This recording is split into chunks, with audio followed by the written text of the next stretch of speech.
Efésios capítulo 2, versículo 20. Amém. Assim está dito: edificados sobre o fundamento dos apóstolos e dos profetas, de que Jesus Cristo é a principal pedra da esquina. Amém? Amém. Que Deus aplique em nosso coração, em nossa mente e em nossa vida o texto que nós acabamos de ler.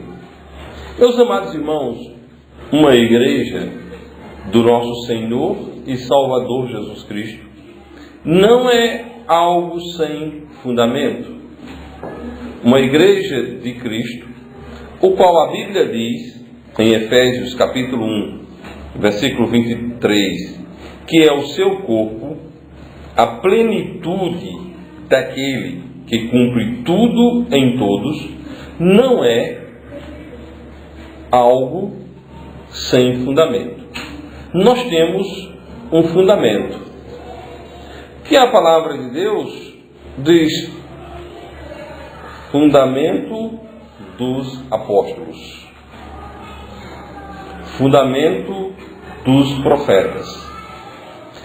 A igreja do nosso Senhor Jesus Cristo, ela está fundamentada na doutrina dos apóstolos, ela persevera na doutrina dos apóstolos e ela está coalicerçada nas profecias a respeito de Cristo e, obviamente, também a respeito da igreja. Porém, nesse fundamento, nessa fundamentação, há algo de extremada importância, que é a principal pedra de esquina, o nosso Senhor e Salvador Jesus Cristo. Há um esforço muito grande por parte dos humanistas, por parte do pensamento humano, principalmente representado pela chamada academia, de destruir completamente Cristo. Bom, não é novidade alguém querer destruir Cristo. Se você é um leitor do Velho Testamento, você vai ver que o diabo sempre quis destruir Jesus. O diabo, em todo o Velho Testamento, persegue e coloca armadilhas para o povo israelita, porque ele é sabedor de que é por meio do povo judeu que virá o Messias.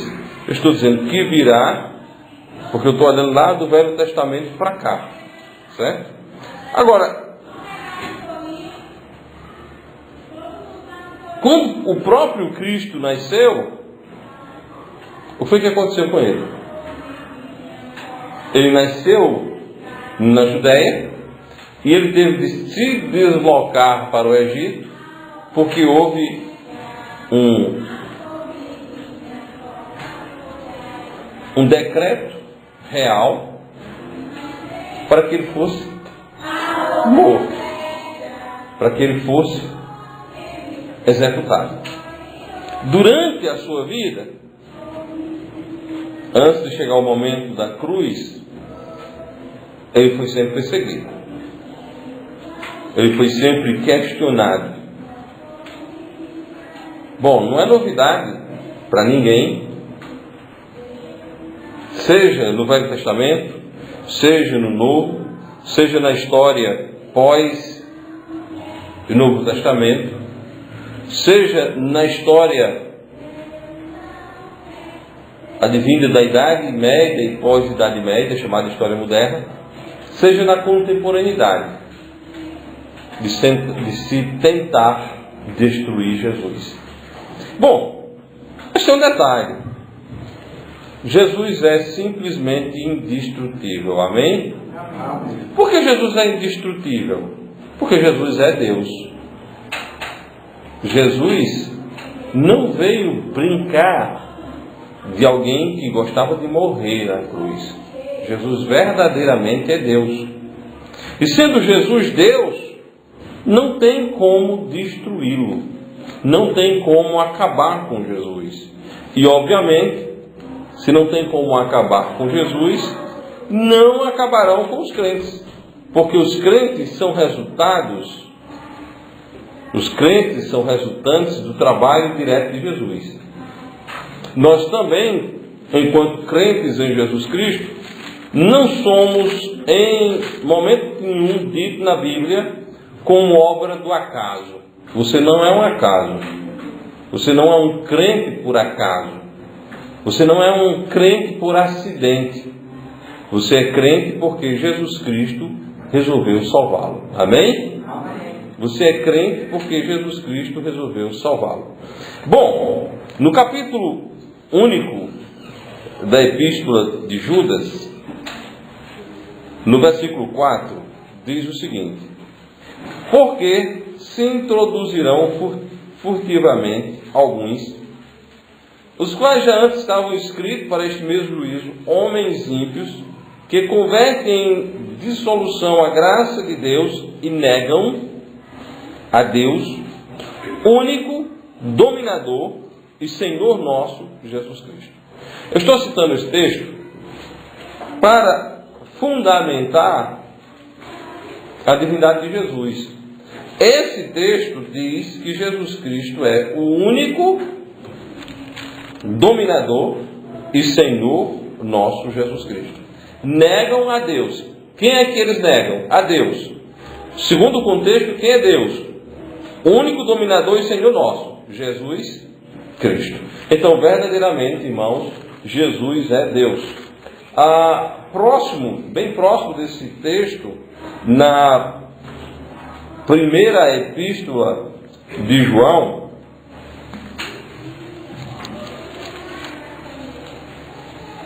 capítulo 5, versículo 20, sabendo que Jesus é Deus, você não vai temer aqueles que tentam desqualificá-lo, porque Jesus não pode ser destruído. Versículo 20 diz: sabemos que já o Filho de Deus é vindo e nos deu entendimento para conhecermos o verdadeiro. E no que é verdadeiro estamos, isto é, em seu Filho Jesus Cristo. Este é o verdadeiro Deus e a vida eterna. Amém? Amém. Jesus é verdadeiramente Deus, irmãos. Jesus é verdadeiramente Deus. Então, as tentativas de desqualificá-lo, elas continuarão a existir.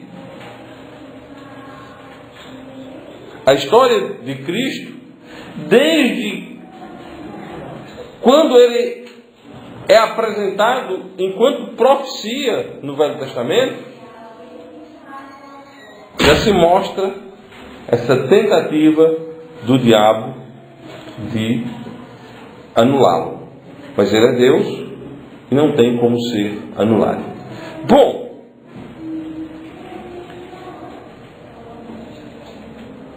e nesse olhar para a divindade de Jesus, para esse fundamento principal, nós podemos destacar algo muito importante. Algo que não encontramos em nenhum outro. Obviamente que nós encontramos em Jesus um nascimento milagroso, nós encontramos em Jesus uma vida milagrosa, nós encontramos em Jesus uma vida sem pecado, mas nós encontramos algo em Jesus que não deveria estar em Cristo. O único sem pecado. Se Jesus é o único sem pecado, obviamente a ele não está imputada a morte. O salário do pecado é a morte. Todos os pecados destituídos estão da glória de Deus. Jesus não pecou, então não poderia morrer, porque o salário do pecado é a morte. Bom, Jesus morreu. E não há nenhuma contradição nisso, porque ele morreu porque se apresentou voluntariamente para que fosse imputado a ele o meu, o seu, o nosso pecado. Jesus deu a sua vida por nós. Quando Cristo estava naquela maldita cruz, não era ele para estar lá. Não era Cristo, porque Cristo é sem pecado. Bom, mas ele morreu. Ele não deveria ter morrido, mas ele morreu. O qual foi entregue por nossos pecados. Ele foi entregue por nossos pecados. Pelo meu pecado, pelo seu pecado, por nossos pecados. Bom, mas qual é o diferencial? Ele não deveria ter morrido, mas morreu. O diferencial nisso é que Jesus ressuscitou. No capítulo 15 da primeira epístola de Paulo aos Coríntios, nós encontramos a notificação do Evangelho. E na notificação do Evangelho, o destaque é a ressurreição de Jesus. 1 aos Coríntios, capítulo 15, versículos 1, 2,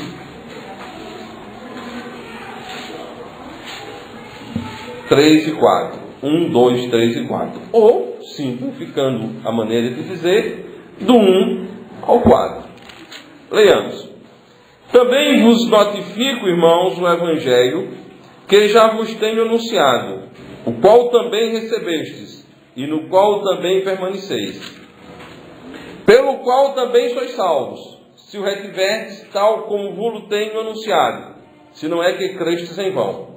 Por quê? Primeiramente vos entreguei o que também recebi, que Cristo morreu por nossos pecados, segundo as Escrituras, que foi sepultado e que ressuscitou ao terceiro dia, segundo as Escrituras. Ou seja,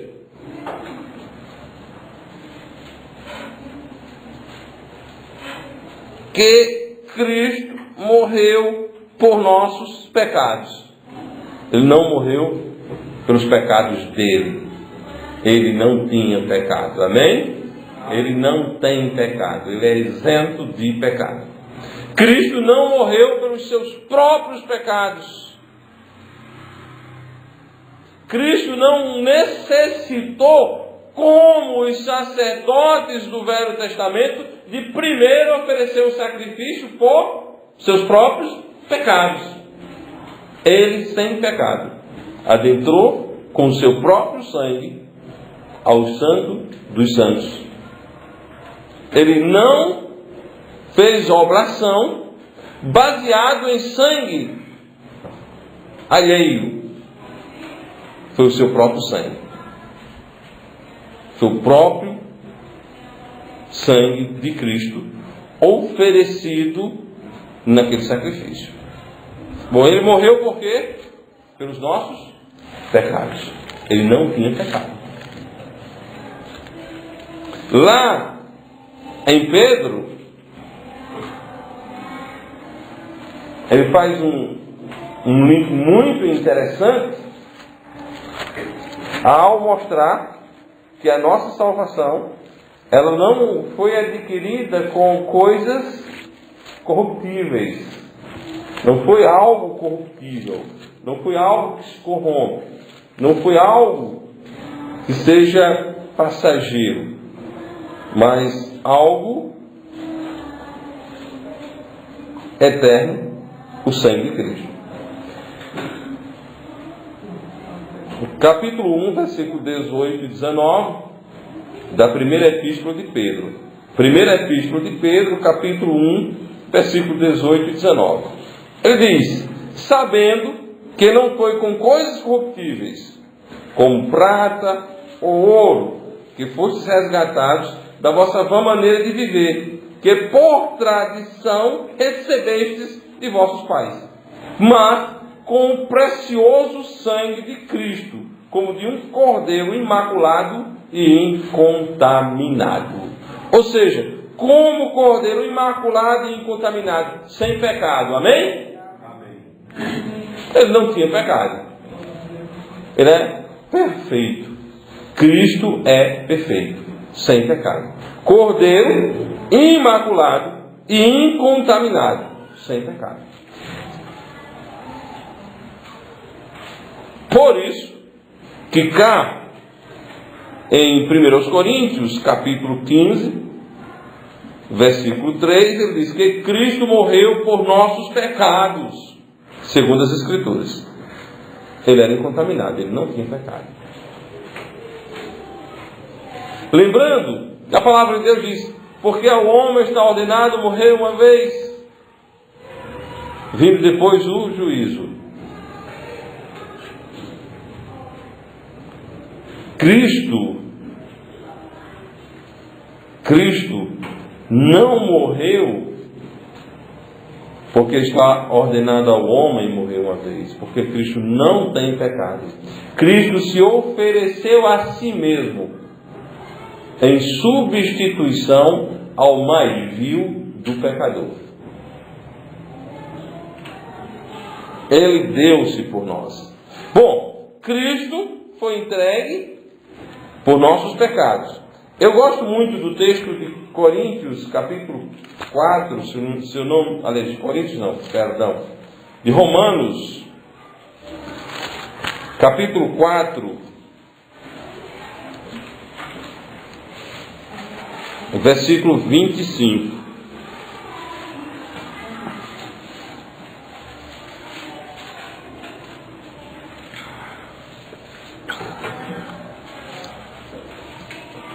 A capacidade de síntese que o Espírito Santo deu a Paulo foi magnífica. E nesse texto ele resume, ele sintetiza todo o Evangelho. Ele diz: o qual por nossos pecados foi entregue e ressuscitou para a nossa justificação.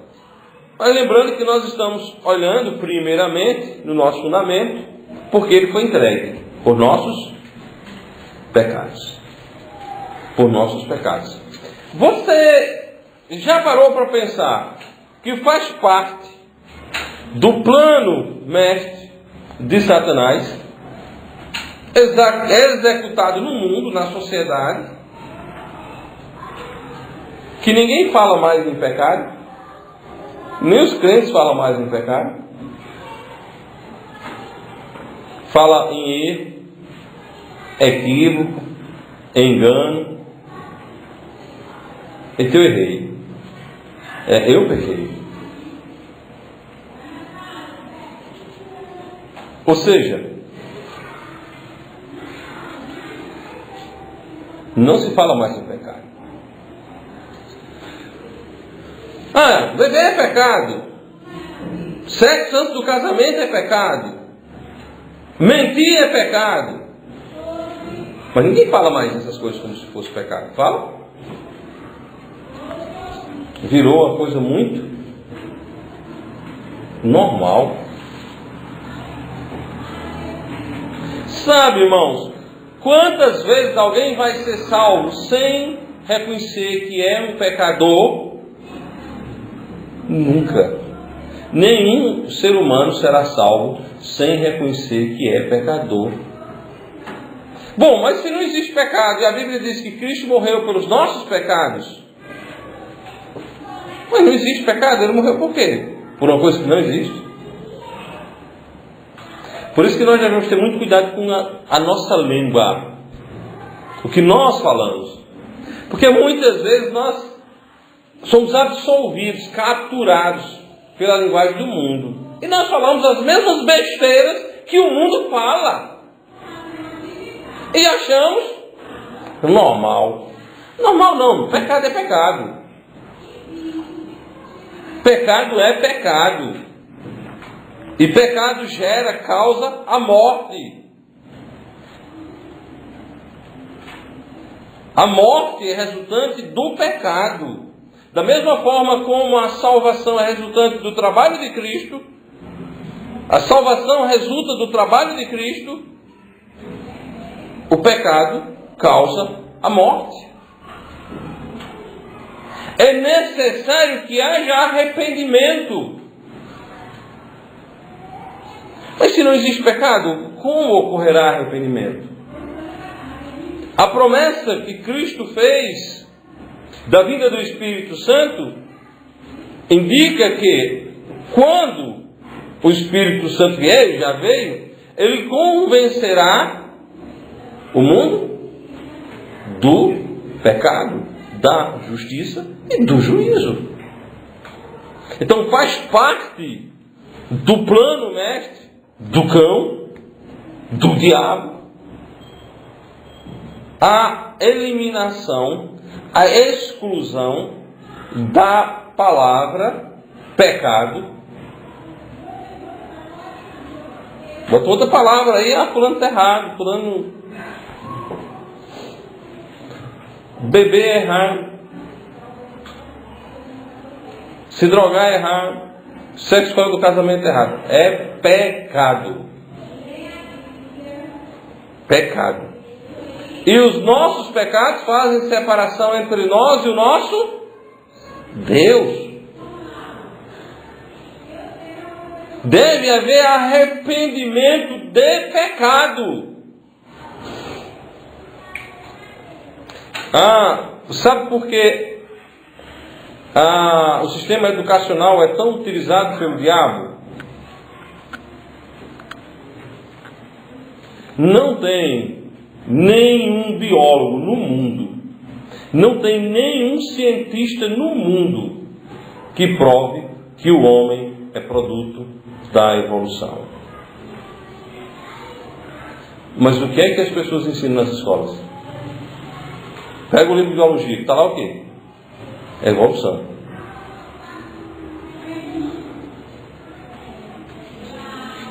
É assim ou não? Se o homem é produto da evolução, então não existe pecado, não existe Deus.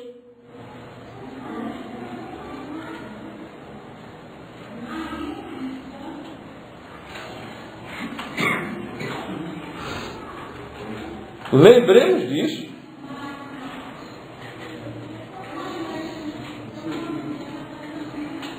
O sistema educacional é algo que faz mal aos nossos filhos. Nós precisamos da formalidade do símbolo contemporâneo do diploma para trabalhar, mas é só isso. E as crianças precisam serem orientadas em relação a isso.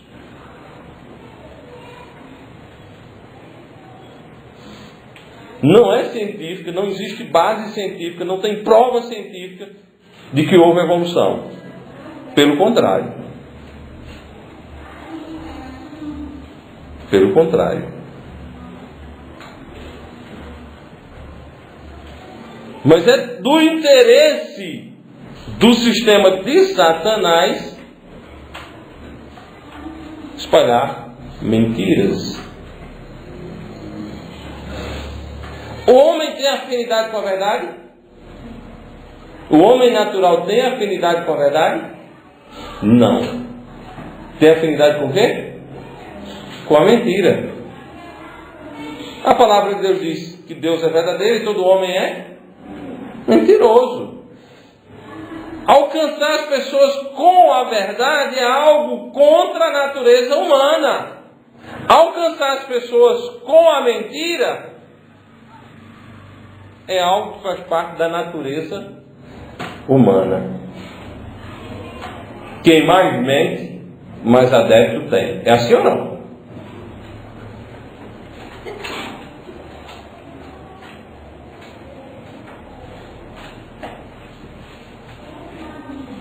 Os salvos são filhos de Deus.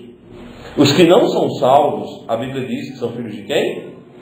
Do diabo, que é o pai da mentira. E os fariseus queriam satisfazer quem? O diabo. A Bíblia é perfeita em cada vírgula, em cada ponto, em cada palavra, em cada letra. E o que a Bíblia diz é a verdade, ponto. E a palavra de Deus ensina que Deus criou um homem, que Deus criou uma mulher, e que Deus disse a esse homem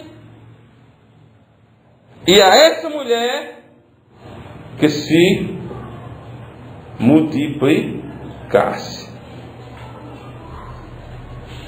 Eu posso provar isso cientificamente.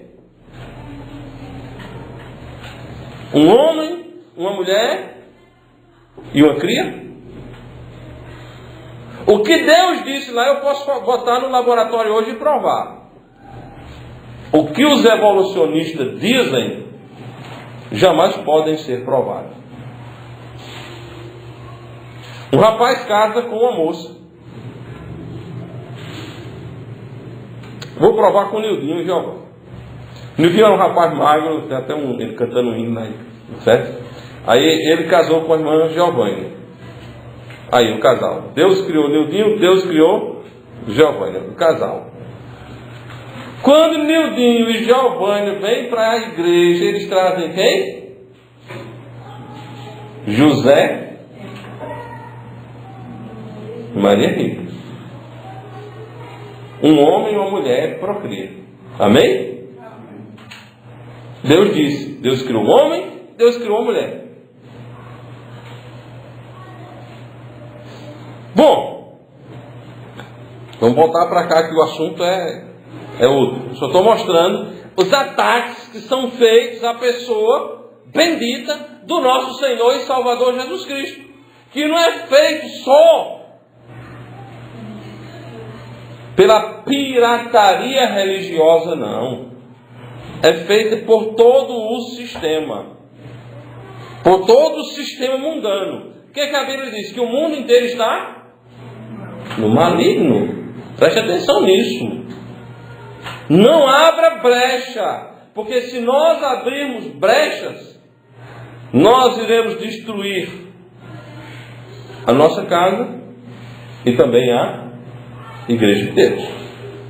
Não vamos abrir brecha. O mundo inteiro está no maligno. Bom, então é todo mundo contra o que a palavra de Deus nos ensina, contra o que a palavra de Deus nos diz, se colocando outros pseudos fundamentos que não é Jesus. Então, Jesus Cristo, que é o verdadeiro Deus e a vida eterna,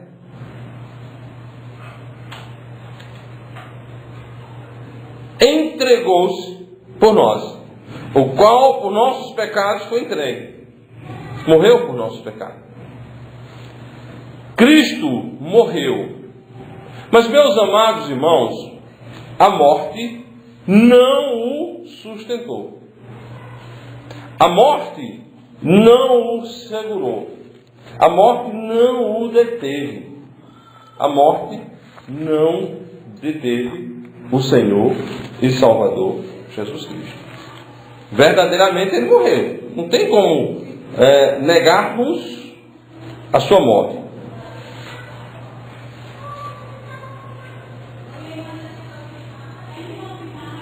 Não tem como nós negarmos a sua morte. E nós não negaremos, como tentam negar a sua ressurreição os inimigos de Cristo. Em Mateus capítulo 12,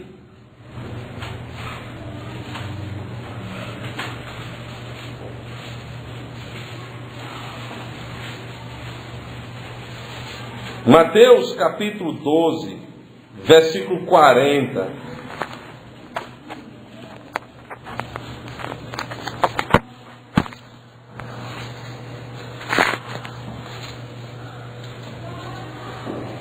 Jesus Cristo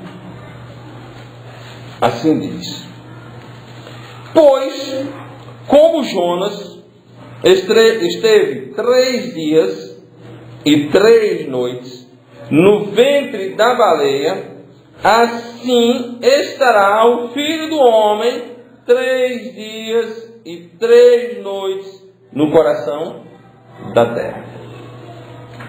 Da mesma forma que Jonas esteve lá no ventre da baleia, Cristo ficou no seio da terra 3 dias e 3 noites. Bom, há um ataque religioso a essa verdade escriturística que Cristo diz aqui, que diz que Cristo morreu numa sexta-feira. Se Cristo morreu numa sexta-feira e ressuscitou na madrugada do domingo, tem como ter 3 dias e 3 noites? Não tem matemática que prove isso.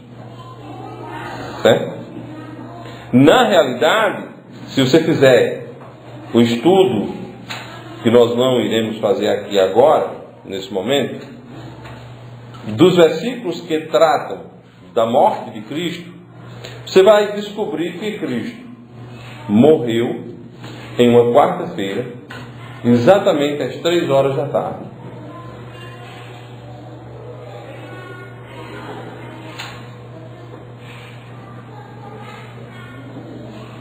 E não na sexta-feira. Certo? Aí você vai ver que ele passou ele foi sepultado, e ele passou dentro da terra 3 dias e 3 noites. Bom, mas nós estamos aqui abordando o quê? O fato dele ter morrido e o fato dele ter ressuscitado. Lembramos aos nossos queridos que nós estamos falando de fatos históricos.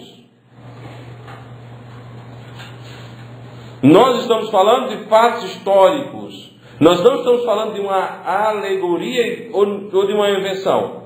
Nós estamos falando de uma pessoa que foi presa,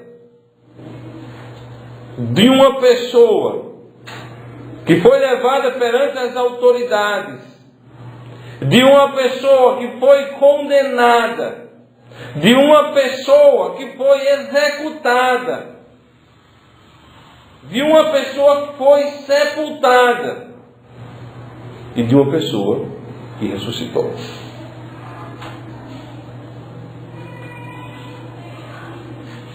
Não é fantasia. Não é fantasia. Atos, capítulo 1. Porque nós não estamos falando de uma fé vazia. A nossa fé, a fé dos batistas, é uma fé histórica.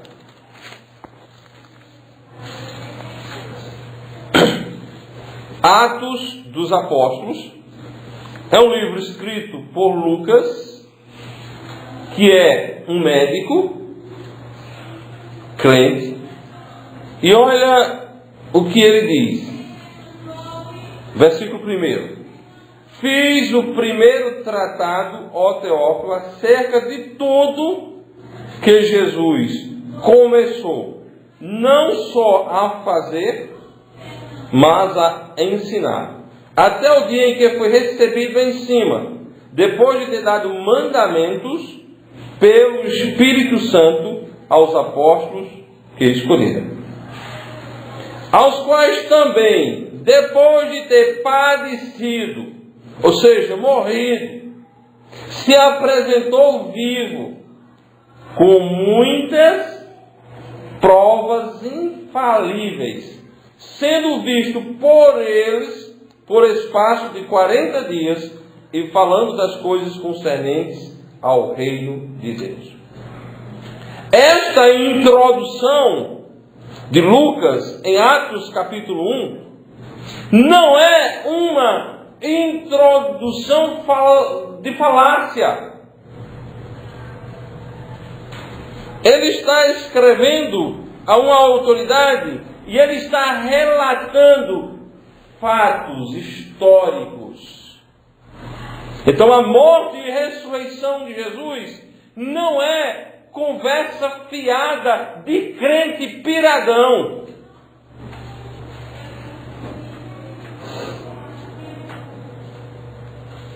A morte e ressurreição do Senhor são fatos históricos, os quais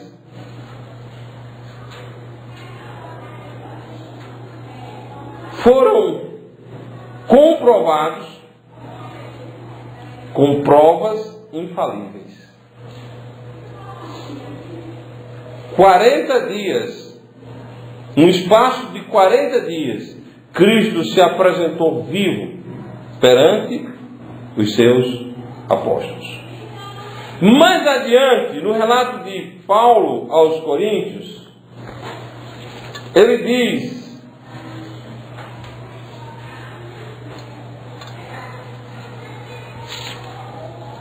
versículo 5 do capítulo 15, que foi visto por Cefas e depois pelos 12. Depois foi visto uma vez por mais de 500 irmãos, dos quais vive ainda a maior parte, mas alguns já dormem também. 500 pessoas viram Cristo ressuscitado. Amém? Amém. Beck, você trabalha com advocacia, né? Você levando 500 testemunhos para um tribunal. Será que vai ser aceito? Quantas? Duas. Aí ele diz: foi visto por 6 e depois pelos 12. Já é suficiente. Depois foi visto uma vez por mais de 500 irmãos, dos quais vive ainda a maior parte, mas alguns já dormem também. Depois foi visto por Tiago. Depois por todos os apóstolos. Depois foi visto por Tiago. Tem uma importância muito grande ter sido visto por Tiago. Tiago era irmão de Jesus, não é? Ele era amiguinho de Cristo quando Cristo estava antes da cruz. Ele era amigo de Cristo. Ele era um zombador. Era um irmão que zombava de Cristo. Porque ele mudou, hein? Porque ele mudou. E por derradeiro de todos me apareceu também a mim, como nascido fora do tempo. Como nascido fora do tempo. Então, meus queridos irmãos, nós não estamos aqui brincando. A fé dos batistas bíblicos e fundamentalistas não é uma fé inventada. Não é uma fé na fé. É uma fé histórica. A morte e a ressurreição do Senhor são fatos históricos. 500 pessoas declarando.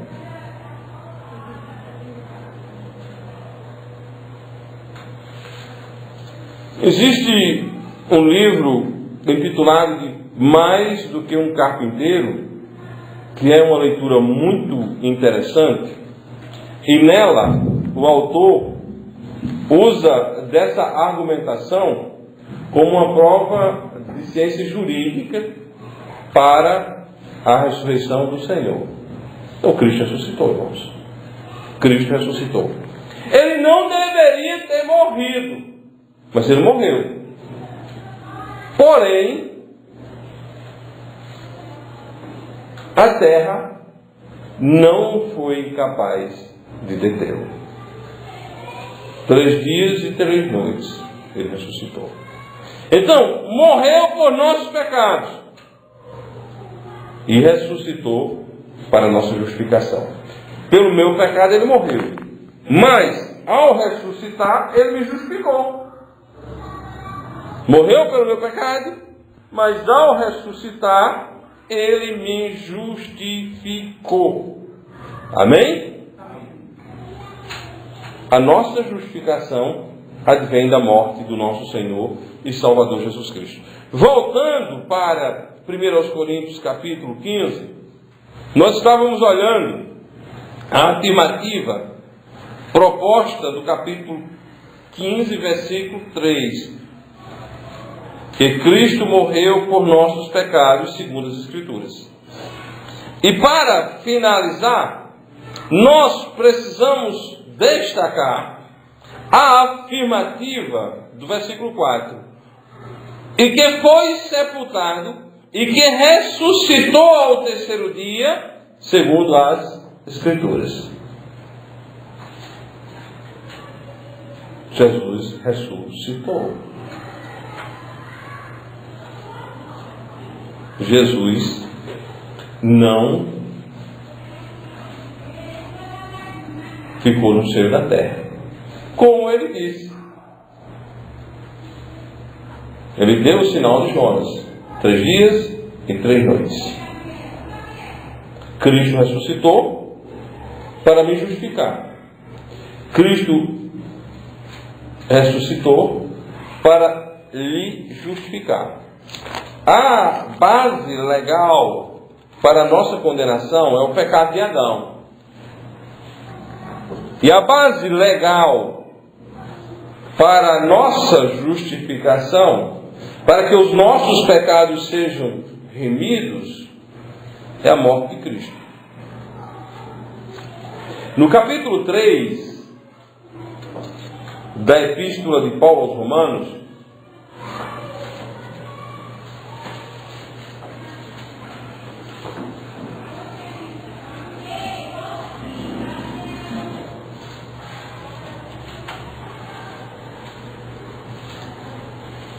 versículo 25 e 26, ao qual Deus propôs para propiciação pela fé no seu sangue, para demonstrar a sua justiça pela remissão dos pecados dantes cometidos sobre a paciência de Deus, para demonstração da sua justiça nesse tempo presente, para que ele seja justo e justificador daquele que tem fé em Jesus.